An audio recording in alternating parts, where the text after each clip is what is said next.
प्यारे बच्चों नमस्कार। कैसे हो आप सभी। मैं आशा करता हूं कि आप लोग बहुत ही अच्छे होंगे, स्वस्थ होंगे और आप सभी की पढ़ाई भी बहुत ही अच्छी चल रही होगी। तो बच्चों आज का ये क्लास आप सभी के लिए बहुत ही ज्यादा इम्पोर्टेंट है, क्योंकि आज के इस क्लास में हम लेके आए हैं आपके लिए क्लास 12th फिजिक्स का top 70 most important objective question. और इस क्लास से ही बहुत सारा प्रश्न आपके बोर्ड एग्जाम में देखने को मिलेगा।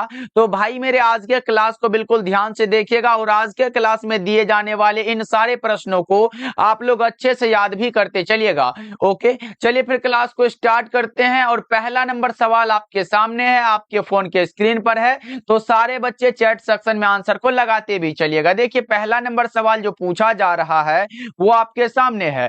सूर्य अपनी विकिरण ऊर्जा प्राप्त करता है किससे। अब आपको बताना है सूर्य जो अपनी विकिरण ऊर्जा को प्राप्त करता है वो किससे प्राप्त करता है। तो सबको याद रखना कि ये नाभिकीय संलयन से प्राप्त करता है। Correct answer option number D हो जाएगा।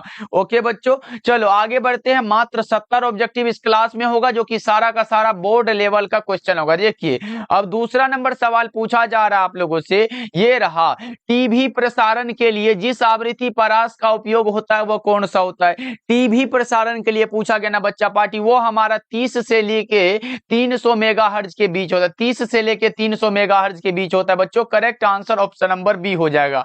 ओके बच्चों, चलो आगे बढ़ते हैं। तीसरा नंबर सवाल देखिए पूछा जा रहा है क्या। तीसरा नंबर सवाल है, ये रहा आपके सामने। बता दो निम्न में कौन सी युक्ति सूचना संकेत को समतुल्य विद्युतीय संकेत में परिवर्तित करती है। देखो बच्चों आपको याद रखना है, अगर कोई भी ये ऊर्जा हो या फिर किसी को अगर दूसरे में परिवर्तित किया जा रहा हो तो वो हमारा ट्रांसड्यूसर होता है। देखो बच्चों मैं बता दूं, ट्रांसड्यूसर एक ऐसा उपकरण होता है जो एक प्रकार की ऊर्जा को दूसरे प्रकार में बदलता है। यानी कि हम कह सकते हैं कि ध्वनि ऊर्जा को विद्युत संकेतों में बदलता है और यह ताप ऊर्जा को विद्युत ऊर्जा में बदलता है। इतना याद रखिएगा, बहुत इंपॉर्टेंट होता है ये।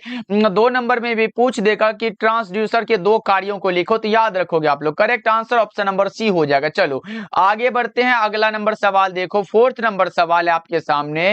उपग्रह संचार में विद्युत चुंबकीय तरंग का कौन सा भाग प्रयुक्त होता है। उपग्रह संचार में जो प्रयुक्त होता है वो सूक्ष्म तरंगीय होता है बच्चा party. Correct answer option number D हो जाएगा। और बच्चों जितने भी बच्चे अभी इस क्लास को देख रहे हो सारे बच्चे अगर क्लास के लाइक वाले बटन को दबा देना। अगर लाइक कर देते हो ना भाई, पढ़ाने में एकदम बहुत मजा आ जाता है, इसलिए सभी बच्चे एक बार क्लास को लाइक कर दीजिएगा। और हमारे साथ पहली बार जुड़ रहे हो, डेली क्लास करना चाहते हो तो शाम के 6 बजे और शाम के 8 बजे डेली क्लास होता है, तो ज्वाइन करिएगा आप लोग। ओके बच्चों, चलो जी आगे बढ़ते हैं। अगला नंबर सवाल का जवाब बता दो। 5वां नंबर सवाल पूछा जा रहा है क्या।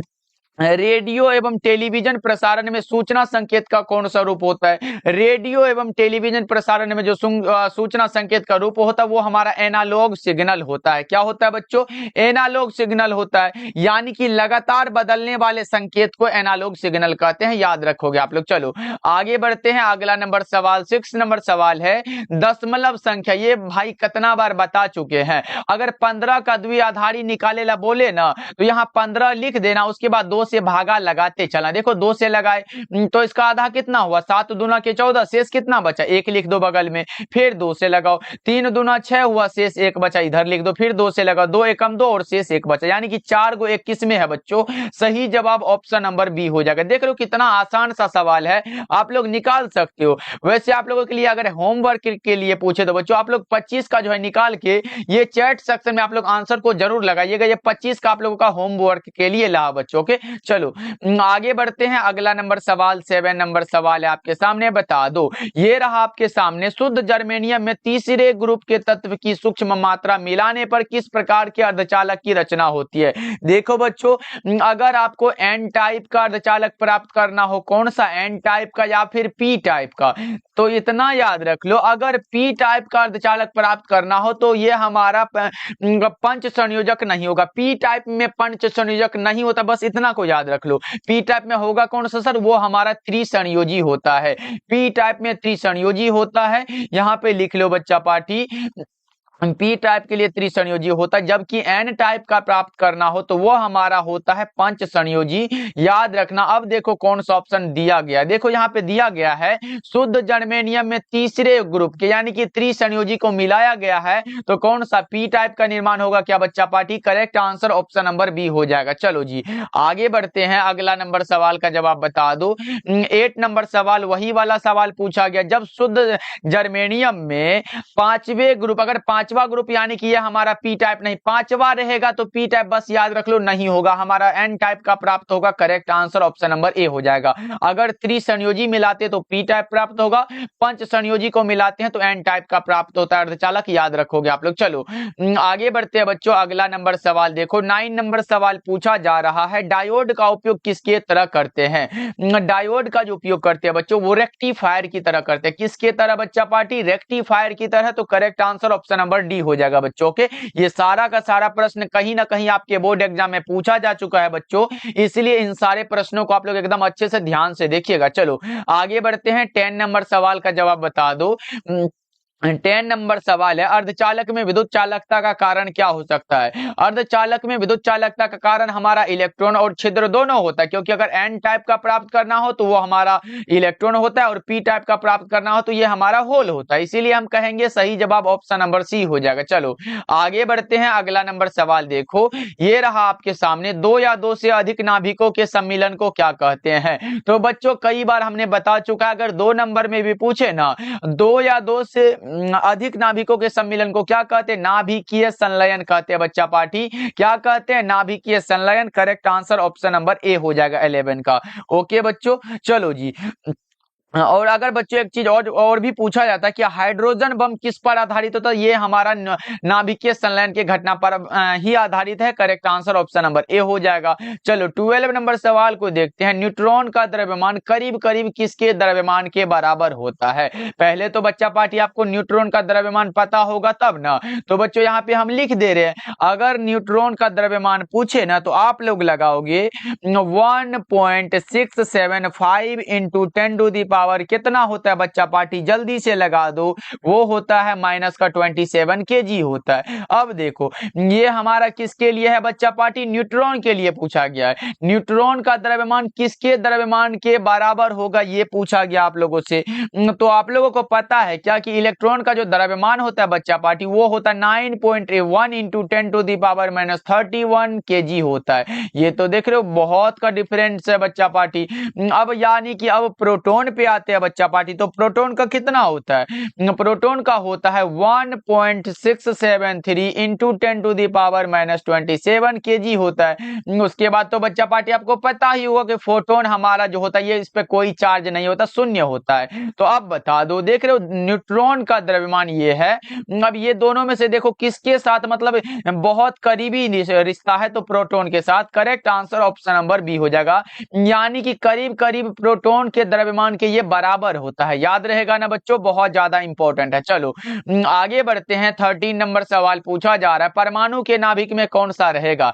ऐसे अगर परमाणु का नाभिक जो बना होता है वो किससे बना होता है, किसी को पता है क्या? सर नाभिक जो बना होता है बच्चा पार्टी वो हमारा प्रोटॉन और न्यूट्रॉन दोनों से बना होता है, लेकिन जिसका रहना आवश्यक होता है वो हमारा प्रोटॉन होता है। 13 का सही जवाब ऑप्शन नंबर ए हो जाएगा। चलो आगे बढ़ते हैं, 14 नंबर सवाल है, परमाणु क्रमांक बराबर क्या होता है? नाभिक में प्रोटॉनों की संख्या को परमाणु संख्या कहते हैं।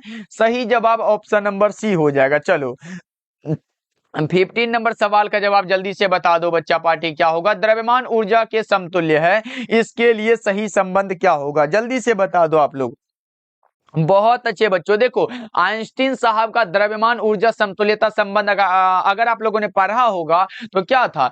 E बराबर mc² होता है। यही वाला तो था ना बच्चों। सही जवाब ऑप्शन नंबर सी हो जाएगा। चलो 16 नंबर सवाल का जवाब जल्दी जल्दी से बता दो, रीडबर्ग नियतांक का मात्रक क्या होता है? प्रति मीटर होता है, यानी कि मीटर इनवर्स जिसे कहते हैं। Correct answer option number A हो जाएगा। चलो आगे बढ़ते हैं, 17 नंबर सवाल का जवाब बता दो, हाइड्रोजन स्पेक्ट्रम की कौन सी श्रेणी पराबैंगनी भाग में पड़ती है। हाइड्रोजन स्पेक्ट्रम की कौन सी श्रेणी पराबैंगनी भाग में पड़ेगी? तो लाइमन सीरीज होता है। Correct answer option number A हो जाएगा। चलो आगे बढ़ते हैं। 18 नंबर सवाल का जवाब जल्दी से बता दो। इनमें कौन आवेश रहित है जिस पर कोई चार्ज ना हो? बच्चों जल्दी से बता दो। अल्फा पर हमने क्या बताया? अल्फा पर प्लस चार्ज होता है, बीटा पर प्लस और माइनस चार्ज होता है, फोटोन पर जीरो चार्ज होता है और प्रोटोन पर हमारा प्लस चार्ज होता है। अब बता दो आवेश रहित मतलब कोई भी चार्ज ना हो, वो हमारा फोटोन का कण होता है। चलो आगे बढ़ते हैं। अगला नंबर सवाल है 19 नंबर सवाल। प्रकाश विद्युत प्रभाव की व्याख्या में प्रकाश को क्या माना जाता है? पार्टिकल माना जाता है बच्चा पार्टी। ये सब आसान आसान प्रश्न लेकिन इंपॉर्टेंट बहुत ज्यादा है। चलो आगे बढ़ते हैं। 20 नंबर सवाल का जवाब बता दो। दिए हुए किस धातु का न्यूनतम प्रकाश विद्युतीय कार्यफलन होता है? तो वो सोडियम का होता है। किसका होता है बच्चों? सोडियम का होता है। Correct answer option number A हो जाएगा। चलो जी आगे बढ़ते हैं। अगला नंबर सवाल 21 नंबर सवाल है 1 मेगा इलेक्ट्रॉन वोल्ट बराबर क्या होता है? पहले तो आपको पता होना चाहिए कि 1 इलेक्ट्रॉन वोल्ट बराबर क्या होता है। जल्दी से चैट सेक्शन में लगा दो। तो वो हमारा होता है 1.6 इंटू 10 टू दी पावर कितना होता है बच्चों? -19 जूल होता है। लेकिन हमसे तो ये नहीं पूछा गया है, हमसे पूछा गया 1 मेगा इलेक्ट्रॉन वोल्ट बराबर क्या होगा। तो वो हमारा हो जाएगा 1.6 इंटू 10 टू दी पावर कितना होगा? माइनस का 10 हो जाएगा। क्या बच्चा पार्टी जल्दी से बता दो कौन सा होगा? 10 होगा या फिर 13 होगा? आपको पता है क्या बच्चा पार्टी? वो हमारा माइनस का 13 होता है। अब बोलोगे सर ये हमारा -10 किसका होता है? तो 1 गीगा इलेक्ट्रॉन वोल्ट बराबर पूछे बच्चा party 1.6 into 10 to the power -10 joule होता है। याद रखोगे ना बच्चा पार्टी? बहुत ज्यादा इंपॉर्टेंट है। Mega electron volt correct answer option number B हो जाएगा। चलो आगे बढ़ते हैं। अगला नंबर सवाल 22 नंबर सवाल है प्रकाश की अनुप्रस्थ प्रकृति सिद्ध होती है किसके द्वारा? प्रकाश की अनुप्रस्थ प्रकृति सिद्ध होती है प्रकाश के ध्रुवण से, यानी कि पोलराइजेशन ऑफ लाइट से। करेक्ट आंसर सी हो जाएगा। चलो 23 नंबर सवाल का जवाब जल्दी से बच्चा पार्टी क्लास को लाइक करते चलना, तब मजा आता पढ़ाने में। हम चाहते हैं कि जल्दी जल्दी से आप लोग क्लास को लाइक कर दो। देखो ये रहा आपके सामने किसी माध्यम की सतह पर आपतित किरण के ध्रुवण कोण का टेंजेंट माध्यम के डॉट डॉट डॉट के बराबर होता है। तो बच्चों हम लोगों ने ब्रूस्टर साहब के नियम में पढ़ा था कि म्यू बराबर बच्चा पार्टी क्या होता है? म्यू बराबर 10 IP पढ़ा है कि नहीं? यानी कि म्यू क्या होता है भाई? जल्दी से बता दो। ये अपवर्तनांक के बराबर होता है। करेक्ट आंसर ए होगा। टेंजेंट देख रहे हो ना भाई? आपतित किरण को देख रहे हो? यही सब मिलता जुलता है। चलो आगे बढ़ते हैं। अगला नंबर सवाल 24 नंबर सवाल है प्रकाश किरण के तीखे कोण पर से मुड़ने की घटना को क्या कहते हैं? प्रकाश किरण के तीखे कोण पर से मुड़ने की घटना को हम लोग डिफ्रैक्शन ऑफ लाइट कहते हैं। क्या कहते हैं बच्चों? डिफ्रैक्शन ऑफ लाइट यानी कि विवर्तन कहते हैं। चलो आगे बढ़ते हैं। 25 नंबर सवाल है विवर्तन की घटना को कितने वर्गों में बांटा गया है? देखो एक हमारा होता है फ्रेनेल का विवर्तन और दूसरा होता है फ्राउनहोफर का विवर्तन। जल्दी से बता दो 25 नंबर सवाल का जवाब फटाफट से। बहुत अच्छे बच्चा पार्टी, 2 वर्गों में। तो करेक्ट आंसर ए को लगा लो ना, बिल्कुल सही आंसर हो जाएगा। चलो ये रहा आपके सामने प्रकाश के विवर्तन की व्याख्या किसके सिद्धांत के आधार पर की जाती है? वही ना हाइगेंस के द्वितीयक तरंगिका के सिद्धांत पर। बच्चों सही जवाब ऑप्शन नंबर सी हो जाएगा। चलो 26 नंबर सवाल है निम्नलिखित में कौन सबसे उत्तम एकवर्णी प्रकाश का स्रोत होता है? उत्तम एकवर्णी प्रकाश एकदम सीधा जाने वाला कौन सा है भाई? लेजर को देखे हो ना, उसका प्रकाश एकदम फैलता नहीं, एकदम सीधे जाता है। और इसका आविष्कार जो हुआ था वो कब हुआ था? 1960 ईस्वी में हुआ था। कब हुआ था? 1960 ईस्वी में। ये चैट सेक्शन में लिख दो जिससे कि आप लोगों को याद रहे किसने किया था भाई? थियोडोर मेमन साहब ने। चलो आगे बढ़ते हैं। अगला नंबर सवाल 28 नंबर सवाल है एक पतले फिल्म के रंग का कारण क्या है? प्रकाश का व्यतिकरण होता है, यानी कि ये हमारा इंटरफेरेंस ऑफ लाइट होता है। चलो आगे बढ़ते हैं। 29 नंबर सवाल है आपके सामने प्रश्न जब प्रकाश की किरण एक माध्यम से दूसरे माध्यम में गमन करती है तो निम्नांकित में कौन नहीं बदलता है? आवृत्ति कभी भी चेंज नहीं होता है। करेक्ट आंसर ए हो जाएगा बच्चों। चलो 30 नंबर सवाल का जवाब बता दो हाइगेंस के द्वारा दिया गया है क्या? देखो अगर क्वांटम सिद्धांत की बात करें बच्चा पार्टी, क्वांटम सिद्धांत दिया गया है हमारे मैक्स प्लांक के द्वारा। किसके द्वारा बच्चों? मैक्स प्लांक के द्वारा। कणिका सिद्धांत दिया गया है न्यूटन के द्वारा। किसके द्वारा बच्चों? न्यूटन साहब के द्वारा। यहाँ पे न्यूटन लिखा गया भाई मेरे, यहाँ पे हमारा न्यूटन साहब के द्वारा द्वारा दिया गया है। उसके बाद तरंग सिद्धांत हाइगेंस के द्वारा दिया गया। बच्चों सही जवाब ऑप्शन नंबर सी हो जाएगा। चलो आगे बढ़ते हैं। 31 नंबर सवाल का जवाब ये रहा आपके सामने, और बता दो जल्दी जल्दी से। एक प्रिज्म से होकर गुजरने वाले श्वेत प्रकाश का न्यूनतम विचलित अवयव कौन सा होता है? अगर कम विचलन हो रहा है तो लाल होगा, और इसका तरंग दैर्ध्य सबसे अधिक होता है। लाल का तरंग दैर्ध्य अधिक होता है। अगर ज्यादा विचलन होता तो बैगनी होता, और इसका तरंग दैर्ध्य बहुत कम होता है। ये भी आप लोग याद रख सकते हो बच्चों। चलो आगे बढ़ते हैं। 32 नंबर सवाल का जवाब बता दो। तरंग दैर्ध्य बढ़ने से अपवर्तनांक का मान क्या होगा? तरंग दैर्ध्य के बढ़ने से अपवर्तनांक का मान क्या होगा? जल्दी से बता दो बच्चा पार्टी, कौन सा होगा सही जवाब? फटाफट से लगा दो। आप लगाओगे सर अगर इसको हम बढ़ाते हैं तो ये हमारा घटता है, यानी कि व्युत्क्रमानुपाती होता है। अगर इसको हम घटाते हैं तो ये हमारा क्या होता है? इंक्रीज होता है। अब लगा दो कौन सा होगा? 32 नंबर सवाल का जवाब घटता है। चलो आगे बढ़ते हैं। अगला नंबर सवाल 33 नंबर सवाल आपके सामने है। छोटे आपतन कोण के लिए म्यू अपवर्तनांक वाले एक पतले प्रिज्म का न्यूनतम विचलित कोण कौन सा होता है? जल्दी से बता दो बच्चा पार्टी, कौन सा होता है? आप लोगों ने पढ़ा होगा सर, म्यू माइनस का 1 इंटू में ए वाला फॉर्मूला पढ़े हैं हम लोग। कौन सा correct answer? Option number A हो जाएगा। चलो 34 नंबर सवाल का जवाब लगा दो चैट सेक्शन में। ये रहा आपके सामने प्रश्न। बता दो किसी संयुक्त सूक्ष्मदर्शी की आवर्धन क्षमता नली की लंबाई के क्या होती है? नली की लंबाई के सीधे रूप से बढ़ने पर बढ़ती है बच्चों। Correct answer option number D हो जाएगा। 34 का डी वाला ऑप्शन बिल्कुल सही आंसर है। चलो 35 नंबर सवाल का जवाब चैट सेक्शन में लगा दो। सरल सूक्ष्मदर्शी की आवर्धन क्षमता। आवर्धन क्षमता m बराबर फॉर्मूला है 1 प्लस डी बटा में f होता है। यही वाला फॉर्मूला पढ़े हो ना बच्चों? कौन सा करेक्ट आंसर होगा? 1 प्लस डी बाई एफ। सही जवाब ऑप्शन नंबर सी हो जाएगा। चलो 36 नंबर सवाल का जवाब जल्दी से बता दो बच्चा पार्टी, फटाफट से भाई। चैट सेक्शन में आंसर रुकना नहीं चाहिए। अगर आंसर को रोक रहे हो तो भाई क्लास में याद नहीं हो पाएगा। तो जल्दी जल्दी से आंसर को लगाते चलो और हमारे साथ बोलते भी चलो। जितना भी प्रश्न आपको दिया जा रहा है उसको बोल बोल के याद भी करते चलो। देखो यहाँ पे पूछा जा रहा है, यदि किसी लेंस की फोकस दूरी मीटर में हो। मीटर में देखो बच्चा पार्टी, मीटर के लिए फॉर्मूला होता है P बराबर 1/f, अगर ये हमारा फोकस दूरी मीटर में हो। उसके बाद एक फॉर्मूला होता है P बराबर 100/f, अगर ये हमारा फोकस दूरी सेंटीमीटर में हो। अब देखो यहाँ पे दिया गया मीटर में हो तो ये वाला फॉर्मूला यूज होगा ना। करेक्ट आंसर ऑप्शन नंबर कौन सा होगा? ऑप्शन बी राइट आंसर हो जाएगा बच्चों। चलो आगे बढ़ते हैं। अगला नंबर सवाल 37 नंबर सवाल आपके सामने है, और बड़ा ही आसान सा सवाल पूछ दिया गया है। 6 तथा -2 डायोप्टर क्षमता के दो लेंस संपर्क में रखे गए हैं। निकाय की फोकस दूरी क्या होगी? जल्दी से बता दो आप लोग फटाफट से बच्चा पार्टी। ओके ओके, देखो बच्चा पार्टी, यहां से अगर निकालते हो तो एक को P1 मान लो, P1 मान लेते हैं ना। P1 बराबर 6 दिया गया है और P2 बराबर हमारा कितना? -2 दिया गया है। यहां से फॉर्मूला जानते हैं, P बराबर P1 प्लस P2। इतना जानते हो ना। P1 कितना? 6 दिया गया, प्लस में हमारा ये -2 है तो प्लस माइनस माइनस हो जाएगा, -2 लिख दो। 6 में से 2 घटाओगे तो 4 हो जाएगा। लेकिन यहां तक काम नहीं रुकने वाला है बच्चों, क्योंकि फोकस दूरी पूछा गया है। अब एक फॉर्मूला और लगा लेंगे, सब में मीटर में है, यानी कि P बराबर 1 बाई फोकस दूरी।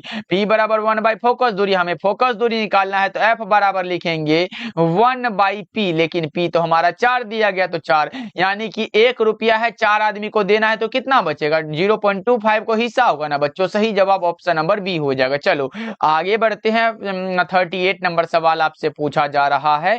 दो लेंस जिनकी क्षमता -15 डायोप्टर तथा +5 डायोप्टर है को संयुक्त करने पर समायोजन की फोकस दूरी कितनी होगी? वही वाला P1 प्लस P2 वाला। P1 कितना है बच्चा पार्टी? एकदम निकालना तो पड़ेगा ना भाई।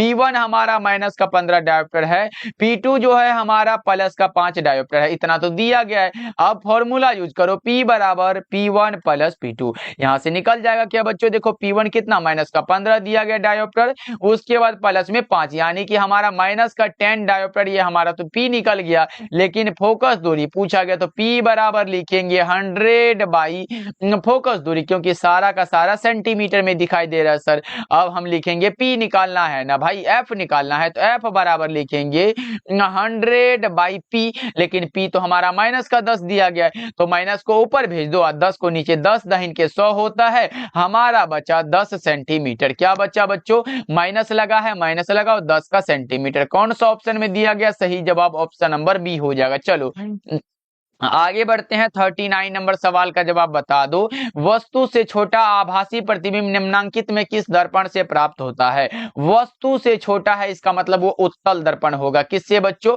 उत्तल दर्पण हो जाएगा। चलो आगे बढ़ते हैं। 40 नंबर सवाल है, किस कारण से वायु का बुलबुला पानी के अंदर चमकता हुआ दिखाई देता है? कौन सा कारण है बच्चों? किस कारण से हवा का बुलबुला पानी के अंदर चमकता नजर आता है? तो वो होता है टोटल इंटरनल रिफ्लेक्शन के कारण। कौन सा बच्चों? Total internal reflection. चलो आगे बढ़ते हैं। 41 नंबर सवाल आपके सामने है, बता दो तारों के टिमटिमाने का मुख्य कारण क्या है? तारों के टिमटिमाने का मुख्य कारण है वायुमंडल के अपवर्तनांक में परिवर्तन। सही जवाब ऑप्शन नंबर सी हो जाएगा। चलो 42 नंबर सवाल है, पूर्ण आंतरिक परावर्तन कब घटित होता है? पूर्ण आंतरिक परावर्तन कब घटित होगा बच्चा पार्टी? जल्दी से लगा दो 42 नंबर सवाल का जवाब। आप कहोगे सर ये थीटा जो होता है ये हमारा होता है आई ग्रेटर देन थीटा सी होता है, यानी कि बच्चों आपतन कोण का मान क्रांतिक कोण से बड़ा हो, तो यानी कि correct answer option number C हो जाएगा। क्या बच्चों? चलो आगे बढ़ते हैं, और यहां तक आ गए हैं तो बच्चों मैं बता दूं ये पूर्ण आंतरिक परावर्तन ये 2 नंबर और 5 नंबर में आ सकता है, तो इसको जरूर क्लियर कर लीजिएगा आप लोग। ओके बच्चों, चलो और क्लास को आप लोग लाइक कर लीजिएगा। वैसे अगर जो भी बच्चे हमारे द्वारा तैयार फिजिक्स केमिस्ट्री और बायोलॉजी का नोट्स ले लिए हो उसको तो ये सब मिल जाएगा, सारा का सारा क्वेश्चन उसमें दिया गया है। और जो बच्चे नहीं लिए हो, अभी भी छूट गए हो और अभी से पढ़ के भाई फिजिक्स केमिस्ट्री और बायोलॉजी में अच्छे नंबर लाना चाहते हो, तो हमने जो तैयार किया है फिजिक्स केमिस्ट्री और बायोलॉजी के इंपॉर्टेंट क्वेश्चन वाला नोट्स जरूर लीजिएगा। ये मात्र 199 लगता है। कॉल करिएगा 70 70 82 16 85 नंबर पे और हमें बोलिएगा कि सर हमें 199 वाला फिजिक्स केमिस्ट्री और बायोलॉजी का नोट्स चाहिए। आपको तुरंत मिल जाएगा बच्चा पार्टी, और जल्दी से लेके पढ़ना स्टार्ट कर दो भाई। अगर कुछ भी नहीं पढ़े हो तो आपके लिए जो तैयार किया गया ये जरूर पढ़ लेना। चलो आगे बढ़ते, यहीं से टकराएगा भाई, कहीं से बाहर से नहीं आने वाला है। चलो जी 43 नंबर सवाल है, विद्युत क्षेत्र की उत्पत्ति किसके कारण होती है? विद्युत क्षेत्र की उत्पत्ति होती है परिवर्ती चुंबकीय क्षेत्र के कारण। किसके कारण बच्चों? परिवर्ती चुंबकीय क्षेत्र के कारण। Correct answer option number B हो जाएगा 43 का। चलो अगर बच्चों लेकिन एक चीज और भी पूछता है, चुंबकीय क्षेत्र की उत्पत्ति का कारण क्या होता है? यहाँ तो विद्युतीय क्षेत्र की उत्पत्ति पूछा है, लेकिन अगर चुंबकीय क्षेत्र की उत्पत्ति के कारण पूछे बच्चा पार्टी, पहला तो हो जाता है गतिशील आवेश के द्वारा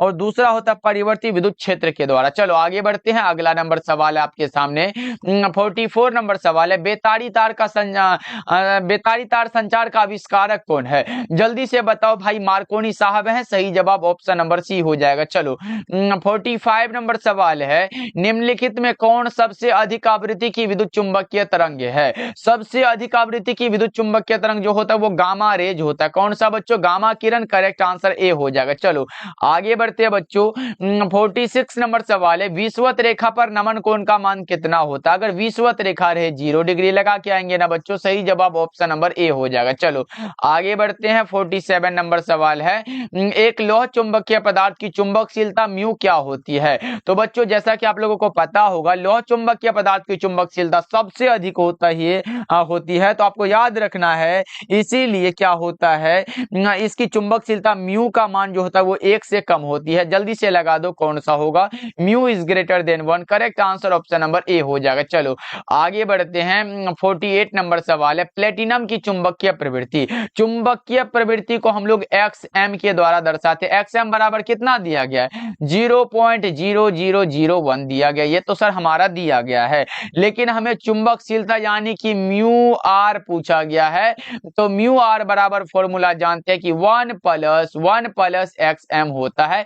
ये फॉर्मूला है, तो यहां से निकाल लेंगे ना सर। देख रहे हो 1 प्लस XM कितना दिया गया है? ये हमारा दिया गया है, देख रहे हो यहाँ पे 1 प्लस 0.0001 दिया गया है। यहाँ से करते तो 1.0001 हो जाएगा। किस ऑप्शन में ये वाला आंसर दिया गया बच्चा पार्टी? लगा दो चैट सेक्शन में आंसर फटाफट से। सही जवाब ऑप्शन नंबर सी हो जाएगा। चलो आगे बढ़ते हैं, अगला नंबर सवाल देखो, 49 नंबर सवाल है।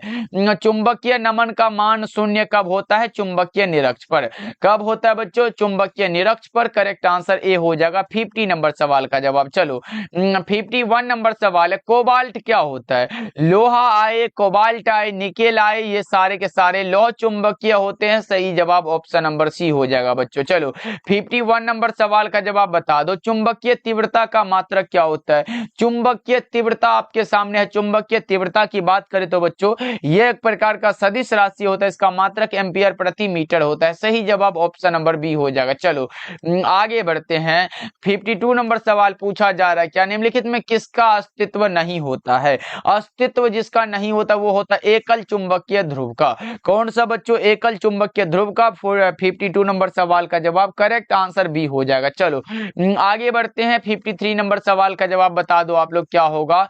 किसी चुंबक का चुंबकीय आघूर्ण क्या होता है? सदिश राशि होता है, ये तो कई बार बता चुके। म्यू बराबर क्या होता है? आई इंटू में ए होता है धारा का एम्पियर और गुना में मीटर स्क्वायर।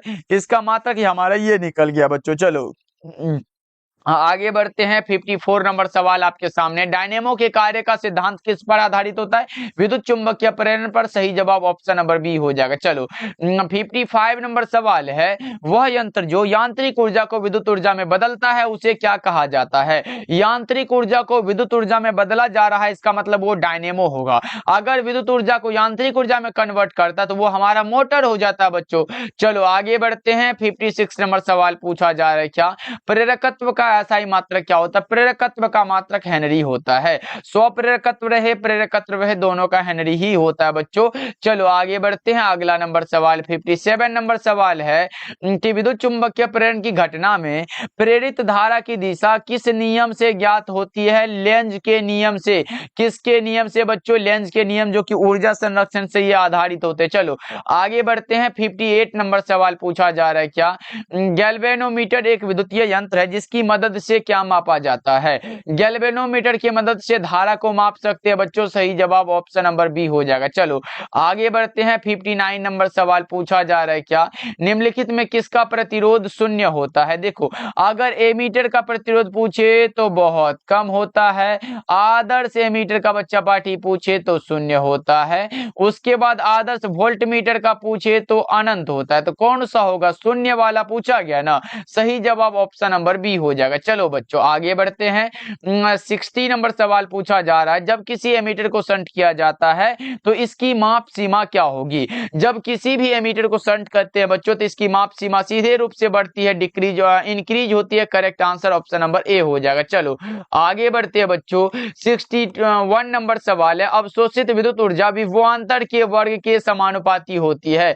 किसके समानुपाती बच्चों? विभवांतर के वर्ग के समानुपाती। करेक्ट आंसर सी हो जाएगा। चलो आगे बढ़ते हैं, 62 नंबर सवाल है, विद्युतीय परिपथ के किसी बिंदु पर सभी धाराओं का बीजगणितीय योग क्या होता है? विद्युतीय परिपथ के किसी बिंदु पर सभी धाराओं का बीजगणितीय योग शून्य होता है। करेक्ट आंसर भी हो जाएगा। चलो जी आगे बढ़ते हैं, 63 नंबर सवाल है, परावैद्युत सामर्थ्य का ऐसा मात्रक क्या होता है? परावैद्युत सामर्थ्य का ऐसा मात्रक पूछा गया, जल्दी से बता दो फटाफट से, वोल्ट पर मीटर होता है। करेक्ट आंसर सी हो जाएगा। चलो आगे बढ़ते हैं, 64 नंबर सवाल है, किसी पदार्थ का परावैद्युत नियतांक हमेशा अधिक होता है किससे? एक से अधिक होता है। क्या बच्चा? सही जवाब ऑप्शन नंबर सी हो जाएगा। और बच्चों अगर आप लोग अभी तक भी क्लास को लाइक नहीं किए तो जल्दी जल्दी से क्लास को लाइक कर दीजिएगा आप लोग। चलो आगे बढ़ते हैं, अगला नंबर सवाल 65 नंबर सवाल पूछा जा रहा है, आप लोगों से बता दो। 65 नंबर सवाल है, पानी का परावैद्युत स्थिरांक कितना होता है? जल्दी से बताओ ना। 80 होता है सर। सही जवाब कौन सा होगा? ऑप्शन नंबर सी हो जाएगा। चलो आगे बढ़ते हैं, अगला नंबर सवाल है आपके सामने, 66 नेक्स्ट नंबर सवाल है, बेंजीन का पराविद्युत स्थिरांक कितना होता है? बेंजीन का पराविद्युत स्थिरांक अगर पानी का पूछे तो 80 हुआ, बेंजीन का पूछे तो 2.3 होता है। सही जवाब ऑप्शन नंबर ए हो जाएगा। चलो आगे बढ़ते हैं, 67 नंबर सवाल का जवाब बता दो। ये रहा आपके सामने, यदि किसी खोखले गोलीय चालक को धनावेशित किया जाए तो उसके भीतर का विभव क्या होगा? धनात्मक और समरूप हो जाएगा। करेक्ट आंसर बी हो जाएगा बच्चा पार्टी। चलो जी आगे बढ़ते हैं, 68 नंबर सवाल है, यदि समरूप विद्युतीय क्षेत्र एक्स अक्ष की दिशा में हो तो समविभवीय तल क्या होगा? क्या होगा बच्चों? वाई जड़ तल की दिशा में। Correct answer option number B हो जाएगा। चलो आगे बढ़ते हैं, अगला नंबर सवाल 69 नंबर सवाल है, किसी आवेशित खोखले गोले के अंदर विद्युत क्षेत्र क्या होता है? खोखले गोले के अंदर पूछा गया, 0 होगा। क्या होगा बच्चों? 0। करेक्ट आंसर ए हो जाएगा। चलो 70 नंबर सवाल का जवाब जल्दी से बता दो। ये रहा आपके सामने प्रश्न और जल्दी जल्दी से बता दो। दिया गया है आघूर्ण P वाले किसी विद्युतीय द्विध्रुव को समरूप विद्युतीय क्षेत्र E की दिशा से 90 डिग्री से घूर्णित किया जाने पर कार्य क्या होगा? जल्दी से बताओ बच्चा पार्टी, क्या होगा इसका सही जवाब? तो W बराबर क्या पढ़ा आप लोगों ने? P वेक्टर इंटू में कौन सा पढ़ा है? जल्दी से बताओ बच्चा पार्टी। E वेक्टर पढ़ा होगा। ओके बच्चों, अगर यहां से निकालते हैं, W बराबर पी साइन थीटा होता है, लेकिन हमारा W बराबर पी साइन थीटा का मान दिया गया 90 डिग्री, तो यहाँ पे लिख लो 90 डिग्री। ओके बच्चों, यहाँ पे लिख लो ना, यहाँ से 90 डिग्री हो जाएगा। अब देखो W बराबर W बराबर पी साइन 90 का 1 होता है, तो 1 से गुना करेंगे, कोई बात नहीं। W बराबर पी कौन ऑप्शन में दिया गया? सही जवाब ऑप्शन नंबर बी हो जाएगा। ओके बच्चों, चलो आज का क्लास आपको कैसा लगा कमेंट करके बताइएगा बच्चा पार्टी, और सारे बच्चे जरूर कमेंट करिएगा, क्लास को लाइक कर दीजिएगा। हमारे साथ पहली बार जुड़ रहे हो तो सब्सक्राइब जरूर करिएगा आप लोगों बच्चे। ओके, मिलते हैं फिर अगले क्लास में। आप लोग अपना ध्यान रखिएगा, मिलते हैं फिर।